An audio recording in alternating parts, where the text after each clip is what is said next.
Hello guys, एक बार फिर मैं ट्रेवलियर सर्वेश तिवारी आपके सामने हूँ। ये आज हम इसी तरीके से बात करेंगे क्योंकि ये बहुत ज़रूरी हो गया है। अभी कुछ दिन पहले नीति आयोग के एक सदस्य ने कहा भी था कि घरों में रहकर भी मास्क लगाएं। तब थोड़ी बहुत उनकी आलोचना भी हुई थी, लेकिन अगर आप 2-3 दिन पहले की न्यूज़ देखें तो डब्ल्यू ने भी ये प्रमाणित कर दिया है कि एरोसोल के फॉर्म में कोरोना पार्टिकल्स 4 से 5 घंटे तक हवा में रह रहे हैं। तो कहीं ऐसा ना हो कि मेहनत किसी और की हो और क्रेडिट आपको मिल जाए। तो मेरी आपसे रिक्वेस्ट है कि प्लीज़ प्लीज़ प्लीज़, जब घरों में खिड़कियों के पास आप जाते हैं, बालकनी में जाते हैं या बाहर निकलते हैं, छतों में जाते हैं, तो प्लीज़ अपने सर को और अपने मुंह को पूरी तरीके से ढक के रहें। जिन्होंने मेरा चैनल सब्सक्राइब नहीं किया है उनसे मेरी रिक्वेस्ट है कि आई शपथ अब से रेगुलर आऊँगा, प्लीज़ मेरे को लाइक शेयर एंड सब्सक्राइब कर दो ना प्लीज़ बाबा। वैसे भी आजकल टाइम कोई नहीं पूछ रहा है, सबको पता ना बुरा चल रहा है, हर कोई अपनी ओर से पूरी कोशिश कर रहा है, लेकिन टाइम है कि बीत ही नहीं रहा। तो टाइटल आपने पढ़ ही लिया होगा। हम आज आपको वैक्सीन के बारे में सब कुछ बताएंगे। जी हाँ, सब कुछ जो आपको पता होना चाहिए कि भाई हमारी बॉडी में क्या जा रहा है। साथ में कुछ नए कन्फ्यूजन्स आए हैं इस टाइम में। इन कन्फ्यूजन्स को हम दो इंडिया के प्रोस्पेक्टिव्स में देखते हैं। एक इंडिया जो शहरों में है, जहाँ लोग पूछ रहे हैं कौन सी वैक्सीन लगवाएं, कब लगवाएं, कितने दिन के बाद लगवाएं, और दूसरा इंडिया जो गांव में बसता है, वहां के लोगों का मेन प्रॉब्लम है कि वैक्सीन लगवाएं या ना लगवाएं, और उनकी दुविधाएं दूर किए बिना कोई भी मुहिम जो है वो पूरी हो नहीं सकती, खास तौर से इसको सुनने के बाद। हेलो। हाँ, ये कही थे दाई कि कोरोना बहुत तेजी से बढ़ रहा है, टीका चली लगवा ली। अरे हम ना लगाओ दुलही, हम ना लगाओ, बढ़ी रहा हमारी क्या वही कोरोना में। अब टीका टीका ना लगाओ, सूजी तो नहीं है, नंबर हमार सबका को दी थी दुलही। काहे गाँव भर में बसे है तो नंबर मिलबे न करी। सुन लिया ना आपने, तो जल्दी से वीडियो शुरू करते हैं। और जैसा कि हमने बात की कि हर कोई पूरी कोशिश कर रहा है, हम सब लोग घर में रह के डेट गिन रहे हैं, और ये जो वायरस है ये ऑटोमेटिकली अपडेट होता जा रहा है। अब एक हैदराबाद में नया स्ट्रेन आया है जिसका नाम है एपी स्ट्रेन। तो क्यों आई स्पुतनिक, और डॉक्टर रेड्डीज ही इसे क्यों तैयार कर रहे हैं, और कौन सी वैक्सीन हमें लगवानी चाहिए, इन सारे सवालों के जवाब इस वीडियो में है। बस बने रहिए हमारे साथ। तो दोस्तों, अब बात करते हैं 3 वैक्सीन्स की। नाम आपको पता ही है और इनके आपात इस्तेमाल को करीब 60 कंट्रीज़ में मंजूरी मिली है। पहली वैक्सीन है कोवैक्सीन, जिसे डेवलप किया है ICMR और भारत बायोटेक ने। इसकी इफ़ेक्टिवनेस 78% है और इसको 28 दिन के अंतराल पर डोज दिया जाता है। इस वैक्सीन में आपको पता होना चाहिए कि हमारे शरीर में क्या इंसर्ट हो रहा है। एक्चुअली ये इनएक्टिव वायरस या डेड वायरस होते हैं जो हमारी बॉडी में इंसर्ट किए जाते हैं, जिससे इन वायरसेस के अगेंस्ट एक एंटीबॉडी रिस्पॉन्स जनरेट होता है जो वायरस को आइडेंटिफाई करता है और फाइटिंग एंटीबॉडी बनाता है। आप इसे कुछ इस तरीके से समझिए कि जैसे कोई पेट डॉग है, उसे आप बचपन से अपने घर में रख रहे हो, बाहर के किसी डॉग ने आप पे अटैक किया, चाहे भौंका, तो आपका जो पेट डॉग होगा, डॉग होने के बावजूद आपको प्रोटेक्ट करेगा। ठीक उसी तरह जो है कोवैक्सीन वर्क करती है। इसके बाद बात करते हैं बहुत ही पॉपुलर कोविशील्ड की, जिसे डेवलप किया है ऑक्सफोर्ड यूनिवर्सिटी ने, एस्ट्राजेनेका, और हमारे यहाँ पुणे की सीरम इंस्टीट्यूट ऑफ इंडिया ने। इसमें वायरल वेक्टर टेक्नोलॉजी यूज़ की जाती है। अब ये वायरल वेक्टर टेक्नोलॉजी क्या है, तो दोस्तों ये चिंपैंजी में पाए जाने वाले जो एडेनो वायरस है CHAD0X1, उसका यूज़ करके एक प्रोटीन बनाया जाता है जो कि कोरोना के जैसा ही स्पाइक प्रोटीन बनाता है।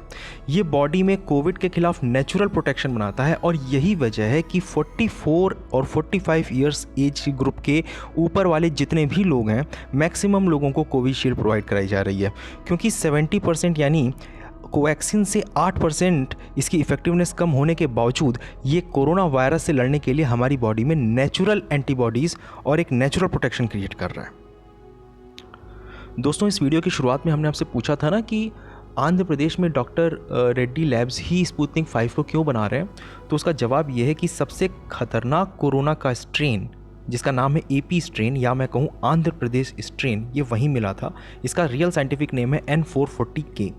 इसकी खोज की थी centre for cellular and molecular biology CCMB के साइंटिस्ट ने। इसके साथ प्रॉब्लम ये है दोस्तों कि ये नॉर्मल कोरोना से 15 टाइम्स, जी हाँ दोस्तों, 15 गुना ज़्यादा डेंजरस है। दैट मीन्स कि हम किसी भी पब्लिक प्लेस में निकल रहे हैं, हमने पूरा प्रोटेक्शन लिया हुआ है, लेकिन एरोसॉल में होने की वजह से, एयर में होने की वजह से ये 4 से 5 घंटे तक हवा में उड़ता भी रहता है। दैट मीन्स ना चाहते हुए, टोटल प्रिकॉशन लेते हुए भी हम इसे कैसे न कैसे कहीं ना कहीं से इनहेल कर ले रहे हैं। और जिस कोरोना वायरस के आइडेंटिफिकेशन में 10 से 15 दिन तक लग जाते थे, उसमें लोग अब इस नए स्ट्रेन की वजह से 3 से 4 दिनों में ही बीमार पड़ रहे हैं। यही वजह है कि स्पुतनिक 5 को हैदराबाद में डॉक्टर रेड्डीज बना रहे हैं, और एक्चुअली ये है रशिया की गामालेया इंस्टीट्यूट मॉस्को और Russian development and investment fund DFIF के सौजन्य से बनाया जा रहा है। इसे 60 कंट्रीज अप्रूव कर चुकी हैं, और बहुत जल्दी मोदी सरकार ने करीब 2 करोड़ 50 लाख डोजेस को इंपोर्ट भी करा लिया है। अब फ्रेंड्स, पहले इसके 2 डोजेस के बीच का जो टाइम था वो 21 डेज़ का था, जो कि अब बढ़ा के 45 डेज़ कर दिया गया है। इसकी वजह क्या है दोस्तों, बताता हूँ। हम जब कोवैक्सीन और कोविशील्ड लगवाते हैं ना, तो उसकी दोनों डोजेस जो होती हैं वो एक ही वायरल वेक्टर या एक ही इनएक्टिवेटेड वायरस की सीरम की होती हैं। लेकिन इस सीरम में एक की जगह 2 वायरस डोज हैं। दैट मीन्स पहली जो डोज लगेगी आपको वो, और जो उसका दूसरा शॉट आप लोगे, वो दोनों अलग अलग हैं। है ये वायरल वेक्टर टेक्निक पे, लेकिन इसका जो तरीका है वो ये है कि ज़्यादा से ज़्यादा वायरसेस के RNAs इसमें इन्वॉल्व हों, ताकि कोरोना के सारे वेरिएंट्स की पहचान इसमें हो सके। यही कारण है कि ये किसी भी कंट्री में 90 से 92% तक ज़्यादा इफ़ेक्टिव है, और यही कारण है कि इसका डोज 21 डेज़ से 45 डेज़ किया गया, क्योंकि हमारे इंडिया में एंटीबॉडीज़ डेवलप होने में जो हमारा सराउंडिंग है, जो हमारा सिस्टम है, उसमें टाइम लगता है। हालांकि मॉडर्ना और फाइजर की mRNA वैक्सीन्स 90% से ज़्यादा इफेक्टिव हैं, लेकिन वही इंडियन एटमॉस्फेयर में इनके साइड इफ़ेक्ट्स ज़्यादा थे, इसलिए इन्हें इंपोर्ट नहीं किया गया।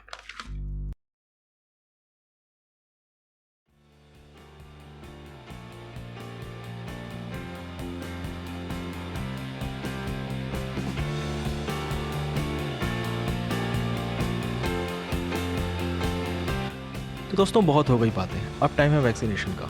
हालांकि हमने कोशिश इससे पहले की थी कि वैक्सीनेशन हो जाए। हम अपने घर से करीब 100 किलोमीटर दूर गए थे वैक्सीनेशन कराने के लिए, बाकायदा स्लॉट वगैरह सब कुछ ले लिया था। लेकिन वहां जाने के बाद हमें अथॉरिटीज़ द्वारा बताया गया कि अभी वैक्सीन पहुंची ही नहीं है, तो हमारा वैक्सीनेशन उस दिन टल गया।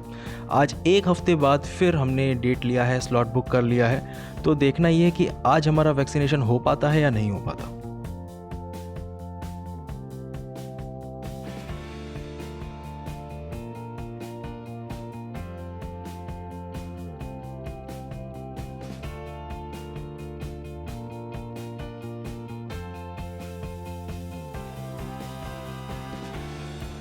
और ये हमारे लेफ़्ट साइड से निकल रहा है अटल स्टेडियम।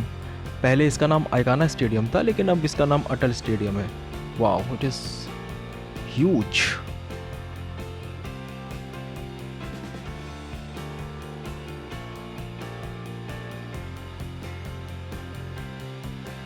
और हम आ गए हैं ऑन्टीवाई हॉस्पिटल गेट नंबर 3 पर। हमें बताया गया है कि यहाँ पर टीका लगेगा, तो चलिए आगे देखते हैं कि यहाँ पर टीकाकरण होगा या पिछली बार की तरह हमें ऐसे ही निकलना पड़ेगा।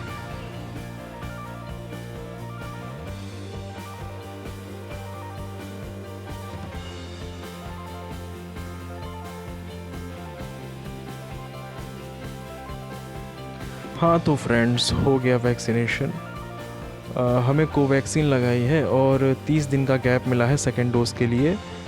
और अभी ऐसा कोई फीवर वगैरह तो नहीं आया है, ना कोई थकान है ना कुछ। हाँ, थोड़ा सा जहाँ पे इंजेक्शन उन्होंने लगाया था वहाँ पे सूजन जैसा है, तो वो स्वेलिंग नॉर्मल है, वो बता रहे हैं। तो फीलिंग हैप्पी।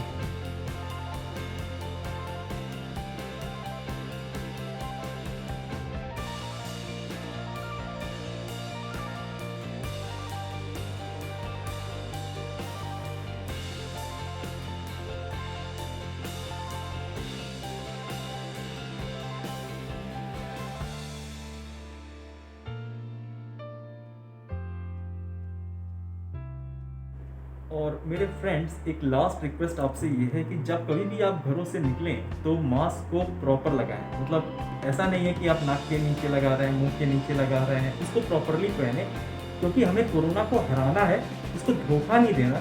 और धोखा अगर हम देंगे तो अपने आप को देंगे। एक मेरा फ्रेंड कहा करता था, जो सर सलामत बरखुरदार तो पगड़ियाँ पहनोगे हर साल। आज यही टाइम आ गया, हमें अपना पूरा ख्याल रखना। तो दोस्तों इस तरह हमें इस वीडियो में सारी वैक्सीन्स के बारे में थोड़ी थोड़ी इन्फॉर्मेशन मिल गई है। मैंने तो अपनी वैक्सीन लगवा ली है और उम्मीद करता हूं कि आप भी अपने टर्न पर वैक्सीन लगवा लेंगे और अपने हिस्से की ईमानदारी बरतेंगे। इस उम्मीद के साथ मैं आज का वीडियो यहीं एंड कर रहा हूं। ये वीडियो कैसे लगा ये मुझे कमेंट सेक्शन में प्लीज़ बताइएगा और अगर अच्छा लगे तो लाइक कीजिएगा, शेयर कीजिएगा, सब्सक्राइब कीजिएगा। Thank you.